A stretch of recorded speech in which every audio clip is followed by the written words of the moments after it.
Europe's top court has provided the final verdict on a multi-years legal challenge brought by EU taxi associations to Uber's claim that it's just a technology platform, with the CJEU today ruling it's a transport service. The judgment means Uber must comply with individual member states' transportation regulations, and cannot claim its P2P rider-hailing services are only governed by less restrictive EU-wide e-commerce rules. In its ruling, the court writes that Uber's intermediation service must be regarded as being inherently linked to a transport service and, accordingly, must be classified as a service in the field of transport, within the meaning of EU law. Consequently, such a service must be excluded from the scope of the freedom to provide services in general, as well as the Directive on Services in the Internal Market and the Directive on Electronic Commerce. It follows that, as EU law currently stands, it is for the member states to regulate the conditions under which such services are to be provided. As we reported earlier this year, an influential Advocate General opinion had indicated the decision would not go Uber's way, with the CJEU advisor stating that Uber exerts control over all the relevant aspects of an urban transport service. Responding to the court's final verdict today, an Uber spokesperson emailed this statement: "This ruling will not change things in most EU countries where we already operate under transportation law. However, millions of Europeans are still prevented from using apps like ours. As our new CEO has said, it is appropriate to regulate services such as Uber, and so we will continue the dialogue with cities across Europe. This is the approach we'll take to ensure everyone can get a reliable ride at the tap of a button." The original legal challenge was filed in 2014 by a professional taxi drivers association in Barcelona, seeking a declaration from that court that the activities of Uber's Spanish unit amount to misleading practices and acts of unfair competition. In order to determine that matter, the court decided it needed a judgment on whether the services provided by Uber are transport services, information society services, or a combination of both. Hence the case being referred to the CJEU. While the court's verdict is certainly a blow to Uber's expansion ambitions in Europe, and will feed back into other legal challenges across the region, the company does already operate under transportation regulations in some European markets, such as London in the UK. Albeit, it has currently had its license to operate in the city withdrawn for unrelated reasons. So Uber's contention is the legal verdict will not change how it operates in most EU countries. Ruling also only pertains to Uber's peer-to-peer rider-hailing services, which have long faced out-and-out bans in multiple European markets, such as France, Spain and Belgium. In some of these EU markets, Uber has gone on to relaunch professional services, i.e. non-P2P ride-hailing, using licensed drivers, including in Berlin and Madrid, apparently complying with local transport rules. Although in Spain, at least, local taxi associations are still striking and protesting at the presence of Uber and other rider-hailing firms, claiming that rules which are supposed to limit the number of taxi licenses to operate are being broken.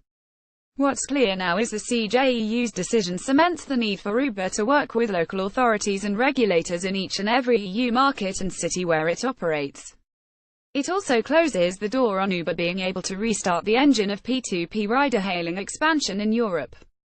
So any faint hope the company might still have entertained of being given a legal green light to speed down a digital EU fast lane and overtake local transport interests is gone.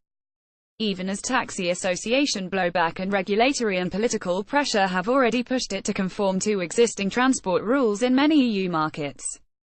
While in others, hostile, regulatory climates, as Uber has characterized it, have resulted in it pulling its service altogether. Though, more likely, it has just done a cost-benefit analysis and determined that a small market, like Denmark, is not worth its while to put in time and lobbying cash to try to flip the regulatory regime to something less restrictive. The company may be hoping that the legal clarity provided by the CJEU's ruling on rider-hailing apps pushes cities and local authorities to accelerate reforms of existing rules to more generously accommodate the new generation of app-based players. Though existing taxi associations will also be pushing in an equal and opposite direction against any changes they don't like. New CEO Dara Khosrowshahi does represent a welcome break with the old Uber and its aggressive style of business, and has signaled a desire to work with local lawmakers, as well as apologizing for Uber's past mistakes, and managing to sound genuinely contrite and constructive. But the reality for the still profitless company is that its operational costs only look set to rise from here on in, as legal rulings unpick exploitable loopholes, at the same time as regulatory roadblocks are cemented in place to close down its old rapid expansion playbook. And as the cost of still emerging liabilities come home to roost.